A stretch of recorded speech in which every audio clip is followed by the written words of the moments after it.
Thank you, Dr. Stone, and of course, for providing the opportunity for me to share my research journey and experience. Ja, bene she nanisht ejitrabahanishlin na shasha bashichin ashche dashiche do ashihin dashinala tola kanda eshiyaho do kuta dine astanishlin. I'd like to first begin by explaining the photos. The photo on the left actually is an unregulated water source, which is really meant for livestock watering only. But due to lack of resources, some families access these for household purposes. In addition to their livestock is also the focus of this research. Then the photo on the right depicts two Diné women selling uranium ore. It also depicts the unknowing dangers that are yet to befall on the nation in terms of environmental and both environmental and human health.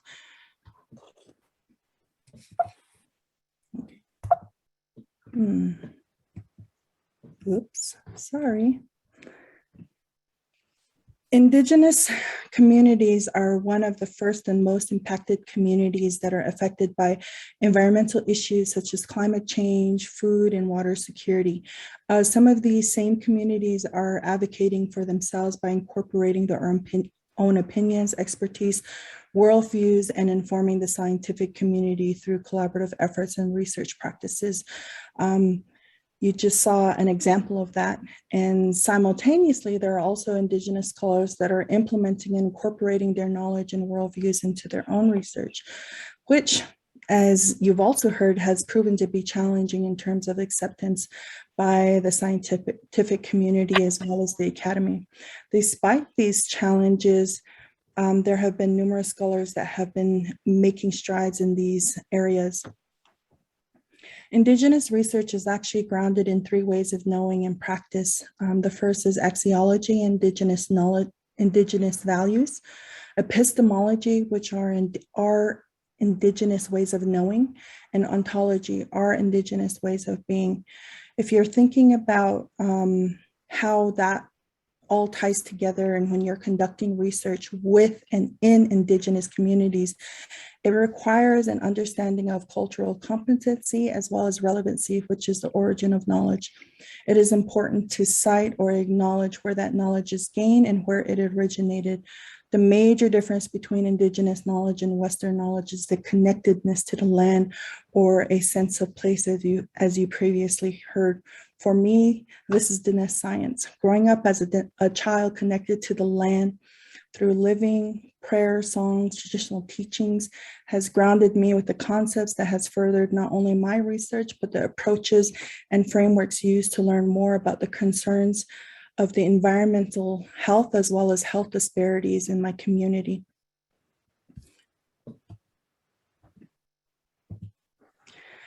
In terms of resilience, resilience is defined as the ability of a substance or an object to spring back into shape, or essentially it's elasticity. Or it is also defined as the capacity to recover quickly from difficulties and toughness. However, resilience with respect to Indigenous communities is the persistence in doing whatever is needed to survive. I think that the previous presenter also presented that, this concept of survival. For example, our Diné ancestors surviving hardships brought on by the long walk, or surviving huelte, and the 1920 livestock reduction, doing whatever is necessary to survive. Today, our societies have different challenges, like the COVID-19 pandemic. For students, it's surviving the weeder courses like biology and chemistry courses, the intro at least. And finally, for graduate students, is the imposter syndrome. And lastly, for Native American faculty, is having our voices heard, which is what has been repeatedly brought up, and I think is a major item of concern. For communities impacted by mining, they are some of the most resilient I've seen and worked with. For decades, they've lived with the legacies left behind by mill tailings piles and waste piles, as well as abandoned uranium mines. They've witnessed many of their community members succumb to cancer, sickness, and diseases. So I think that these communities are some of the most resilient communities that I've ever known. When you're thinking about Diné science, it really starts with the SNBH paradigm, which means it encompasses many aspects of living a life filled with respect, spirituality, identity, tranquility, and harmony. It represents the four of the life lessons of Nsahakis, Nahata, Ina, and Sihisin. These lessons and concepts are passed on through oral transmission through stories, songs, and ceremonies. The Diné College is one of the first institutions to use these types of philosophies as an educational framework to guide and educate their students. This is where I started my educational journey, and I'm so thankful to them for providing me these principles that I've always known as a child, but really putting them into place for me. It is these principles that really guided my research. And please note that Diné science is not a replacement of the scientific method, but it's an alternative approach to understanding its processes. Further, Diné science implements indigenous research methodologies, which is a fluid and constantly changing approach to conducting research with and in indigenous communities and practicing the 6 R's, or the axiology, which also includes resilience. Currently, there are many Diné communities that are facing challenges with groundwater contamination, lack of appropriate water resources, and infrastructure. When I started graduate school, I wanted to expand my knowledge and provide a temporary solution for the ongoing water contamination issues, not only in my home community of Totlakan and the surrounding areas, but many communities throughout the reservation can also benefit from the outcomes of the research. This study had really 4 main objectives. The first was to work with the community. The second, determining the extent of the contamination of unregulated water sources. The third, to analyze the potential of silica polyamine composites to remediate contaminated water sources. And then finally, the last aim is to develop a point of use filter prototype. So, to better understand the impacts to water, I collected water samples from 23 wells over a 2.5-year period. The data from the analysis guided my decision on which SPCs to use to target uranium, arsenic, and vanadium, and finally to develop a filter. Of the 23 wells that I sampled, there were really 5 groups that I established based on location. Also had other wells that were sampled at the request of community members that were not a part of the group wells. Many of these samples were collected in triplicate and filtered, and also analyzed for water chemistry. Also basic water water quality parameters were also collected. The image here depicts the average uranium concentration over a 2-year period. You can see that the wells that were in close proximity to the Tetat mining area had some of the greatest concentrations of uranium, with 3 wells, 9T550, 9K216, and Slim Wagon, always exceeding the maximum contaminant limit of 30 parts per billion, which is the drinking water standard established by the US EPA. Slim Wagon was actually at 91 parts per billion, which is 3 times that allowable limit. With respect to arsenic, when I first started, I really thought that uranium was going to be one of the biggest concerns. It really turns out that it's arsenic and vanadium. But with respect to arsenic, you can tell that it's more widespread. And almost always there were at least half of these wells that exceeded the 10 parts per billion MCL that's established by the US EPA for arsenic. And then for vanadium, that one was more concentrated in the northwestern side of the study area. Not quite as widespread, but you did find some levels of vanadium in all of the wells. That makes sense because vanadium is a co-contaminant is often found as a co-contaminant with arsenic as well as uranium. And they're found in minerals together. And so the one thing that was really concerning for me is that this well 9Y10 had a concentration of 254 parts per billion, which is really high. It's also important to note that vanadium doesn't have a current drinking water standard in the US, mainly because it's associated it's linked to inhalation and not inhalation of a vanadium pentoxide and not ingestion.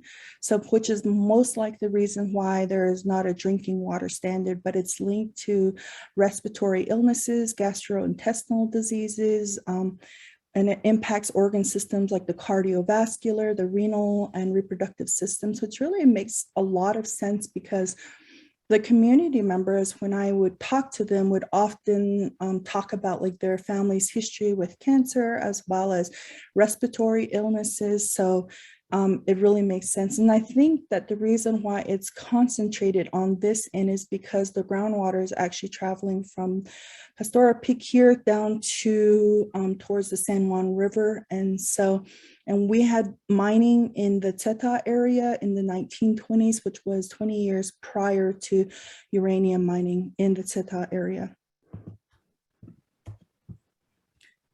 Now, silica polyamine composites, or SPCs, are an inorganic and organic hybrid matrix that have been previously shown to be metal selective. They've been used in large-scale recovery in industry, and this would be one of the first applications for remediation of contaminated water sources. Based on the results of the water study, we chose BP1 because it's selective for di and trivalent ions. So if a water source was really high in iron, for an example, we could use that in the first round because iron actually outcompetes for the sites on the composite especially when you're looking at uranium.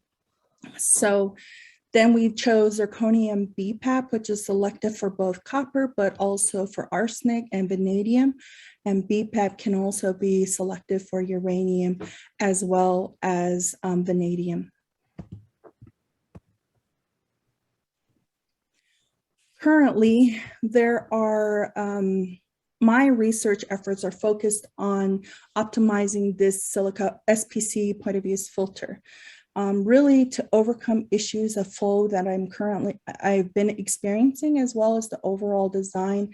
I'm tasked with making the filter more compact, customizable so that it could be site specific. This will mean that if the system must be designed in such a way that it has easily exchangeable cartridges, and of course it must be affordable. I'm currently continuing to collaborate with the Diné Nation and looking forward to working with the Crow Nation as well as the community of Three Forks in Montana. I also plan on conducting Indigenous research field camps in both Diné and Crow communities. So if you have some students that might be interested in this, when I'm ready, then I will send out that information. Overall, what I hope that was prevalent message in this presentation was the message that Indigenous knowledge has a place in science and science research, and that I began these studies with the intent of increasing the quality of life for my family, in my community, as well as implementing Diné philosophies and Indigenous research methodologies. Most importantly, I wanted to speak to the importance of support systems for individuals like myself to be successful. Having a support system within our communities as well, which would mean our home communities or the communities that we work in, such as the academic communities, also support through training programs to fund our educational journeys and research.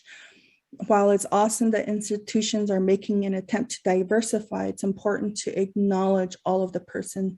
What I mean by this is that while I was working on a project focused on experiences of Native Americans faculty in STEM fields, I learned about their challenges, supports, and successes of these individuals. And that when we join these institutions as graduate students, as faculty, and oftentimes we're not allowed to bring all of us, meaning our worldviews, our cultural practices, and etc. While our formal Western training is welcome and highly regarded, our traditional knowledge systems are treated as less than. So it's important that in these academic settings, whether it's journals, grants, institutions, that they see and acknowledge our entirety. I'd like to acknowledge the following funding sources that really helped and supported my research efforts. I'd also, most importantly, want to acknowledge the communities that I was working in, as well as my family and my advisors and the mentoring institutions that I've been working with. And with that, I'd like to say ahiaha and thank you. And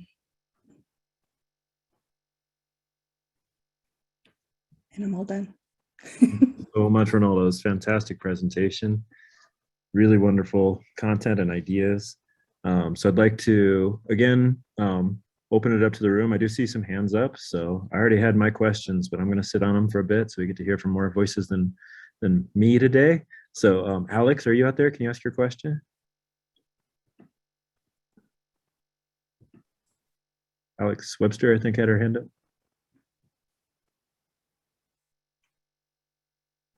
Oh, she was just clapping. I mistook a hand raise for great enthusiasm.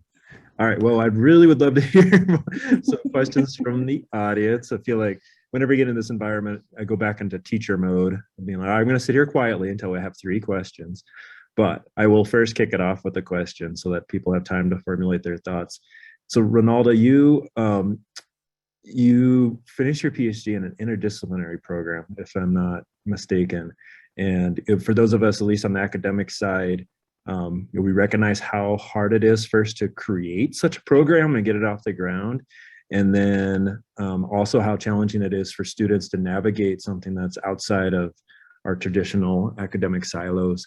Could you share some of your experiences for how that went? You don't need to get too emotional because I'm sure there were some tough days, but maybe share overall how that experience worked for you, and have advice that you have for other academics on the call today in order to do that type of thing well.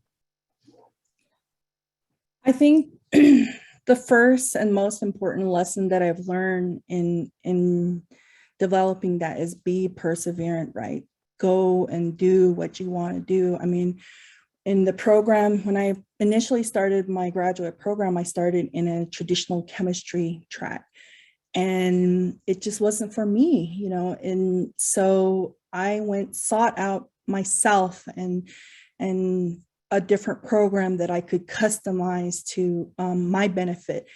And it was a challenge, but I found all the individuals that were willing to support my research venture, and that includes funding sources. So you have to be very persistent and just persevere through it.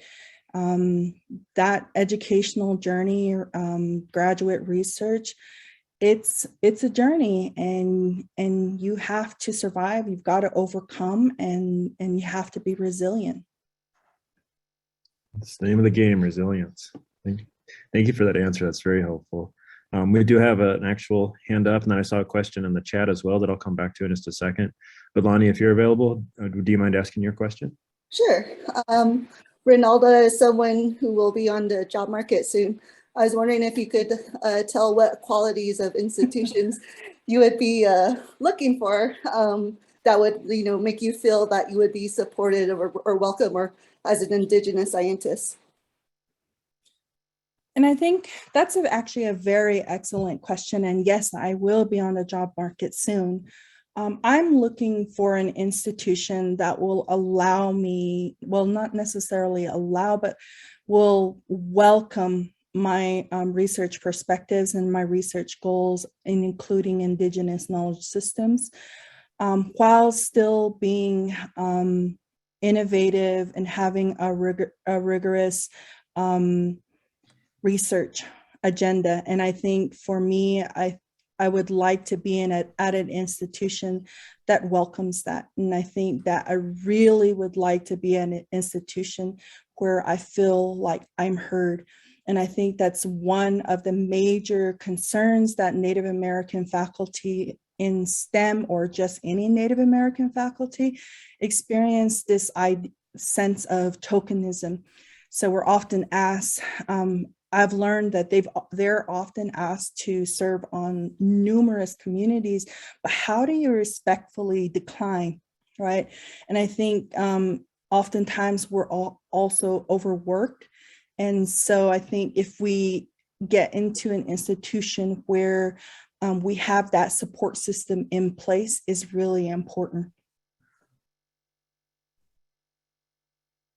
That was, like I put in the chat, I think so far Lonnie's ahead for question of the day. It was an excellent question and a really thoughtful and helpful answer, Ranalda. For those of us who have hopefully the power to influence our institutions, that type of a message is really important for us to hear.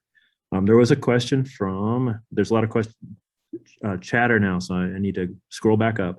But Jessica had a question for you, Ranalda. She was hoping to hear a little bit more about your Indigenous Research Field Camp. Could you expand on that a little bit? So can I attend? That would be the follow-up question. Yes, of course. So I am currently, I'm in a 2-year postdoc at Montana State University. It's funded by NSF. And in that program, I did propose to host an Indigenous field camp, a week-long field camp for undergraduate students as well as graduate students and possibly even faculty, if they're interested in learning about Indigenous knowledge and how to properly implement that type of knowledge system into their research. So, and that's something that will probably be coming down the line next summer. So as soon as I do have all of that, all the different pieces in place, then I will advertise that. So just keep an eye out for it. Wonderful, Ranalda. We'll happily send students your way. That sounds like an exceptional opportunity. And then we do need to close this session down, but I see Professor Bahara has his hand up again. So we could hear from Alok, and then we'll move to a coffee break. Yeah, I think that is fascinating. And I just wanted to follow up on what Mark was saying. I didn't want to sound like a job interview or anything, this thing. I think it's just graduated or something. I was curious, you have much to offer, but have you thought of kind of creating some sort of multidisciplinary research program for the next 5 years? Me being an economist, let's say, reaching out to other discipline and kind of thinking about a research program for the next 5 years, I have considered, it's a good question you ask, because I really had to sit down and think about that. When I was applying for a job recently, and they asked me to write a research statement. I don't really know what's in store for me, but I know the things that I would like to research, right? I know that I'm looking to develop a research program focused on Indigenous knowledge systems, but as well as different research, and that could include water, could include all air, and as well as soil science. It could include Indigenous food systems. Food sovereignty is a really big issue right now. There's so many different projects, and I think the one thing that I feel that not only I, but future Indigenous students could benefit from is somebody that can identify with their own challenges, that is able to think along the same lines. You know, I remember, if you recall on my slide, I saw two-eyed seeing, right? It's navigating this world in two perspectives, one with the Indigenous knowledge system and one with the Western knowledge system. But how do you combine the two together to make it work? And so I think for me, if when I develop a research program, that's something that I would aim for my students to develop and appreciate. Wonderful. Thank you, Ranalda. I feel like we've created a whole new platform here where the interview process will be Ranalda gives a talk and 10 institutions compete for her. So sorry to turn this into an interview for you, but you can tell that there's great enthusiasm for the work that you're doing, and we all can't wait to see how your career just skyrockets as you move from a postdoc world into a more permanent position in the near future. I'm sure someone will be lucky to have you at their institution.